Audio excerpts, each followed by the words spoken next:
Today, we're digging into a viral undercover video from O'Keefe Media Group. It's a wild one.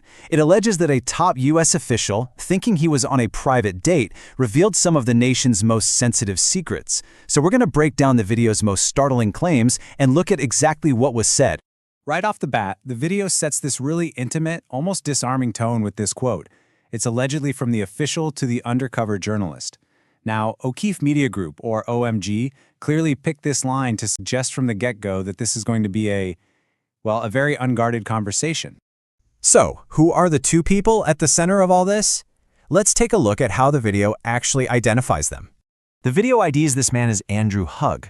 In the secret footage, he's shown describing his job as the chief of the SHI branch, and he says that stands for Safety, Reliability, and Security for the Army's chemical and nuclear programs.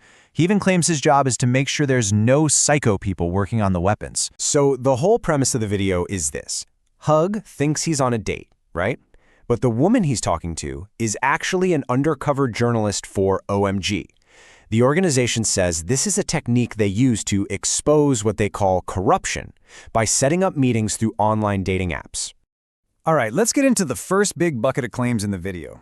This is where the conversation apparently turns to some of America's most sensitive and, frankly, most dangerous weapons. In this part, the video alleges that Hug explains the exact mechanics of nerve agents. The man on camera describes how they attack a specific enzyme in your body, which leads to the shutdown of critical functions, like breathing. And then the video shows him telling this pretty shocking story to illustrate just how bad human error can be. As you can see, the man identified as Hugs tells a story about a lab tech who allegedly refused to wear safety gear. She wore her own clothes and Crocs. He claims she got exposed to a nerve agent, and because it soaked into her clothes, she created this massive contamination risk, potentially spreading it to a doorknob or a keyboard and killing other people. The conversation in the video then supposedly pivots to the U.S. nuclear arsenal. The man on camera is shown claiming that, while the U.S. stockpile has shrunk because of treaties with Russia, China is a growing threat because they aren't bound by similar agreements and are actually building up their arsenal. And this might be one of the most vivid claims in the whole video. To really hammer home how rigid launch protocols are, the official reportedly uses this wild example. Even if a fully authenticated launch order came from a Girl Scout on a box of cookies, that order has to be followed. The point is, the messenger doesn't matter at all, only the verified message. From there, the video shows the conversation getting even bigger, moving into geopolitics. It focuses specifically on what it presents as U.S. plans for Iran and the grim realities of military strikes.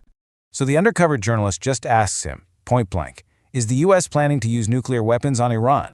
His alleged response, caught on camera, is a pretty direct denial. He just says flat out that using nukes is not something the U.S. is considering. But the conversation about Iran keeps going.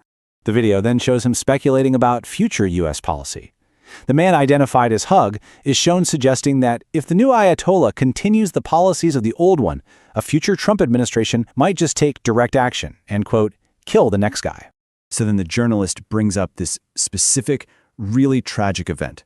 She references a reported U.S. missile strike in Iran that allegedly killed over 150 schoolchildren who were near a military base. And this is the response that the video really highlights. When he's confronted with this report of children being killed, his reply, as it's presented in the video, is just, "It's been some collateral damage. They always die in war too."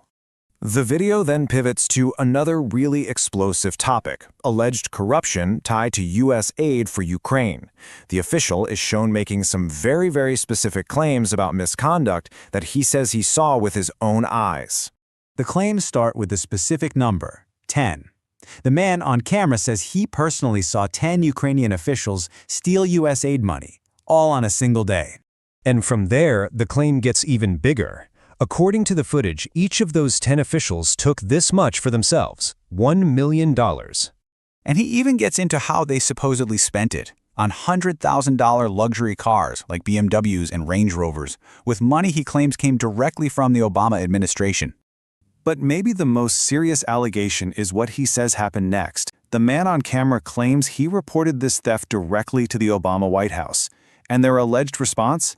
To cover it up, telling him, "We don't care, don't talk about it, we don't want that in the paper because it makes Obama look bad." All right, so let's look at how the video wraps all this up, and the pretty stark warning it leaves the viewer with. Toward the end of the footage, you see this moment where he seems to get a little suspicious. Hug apparently confronts the journalist outside a bathroom and asks her straight up, "You're not a spy, right?" It suggests he knew, on some level, that the information he was sharing was pretty sensitive. So, OMG frames this whole thing as a massive failure of national security. Their closing argument is basically, if a high-level official with this kind of access is so willing to talk, he could have just as easily been talking to a foreign agent, putting the whole country in, quote, mortal danger. And so the video leaves us with this really unsettling question. It's not just about what was said, but about the security and the judgment of the people we trust with our nation's most critical information. You know, when our deepest secrets are being shared over dinner, who else might be listening in?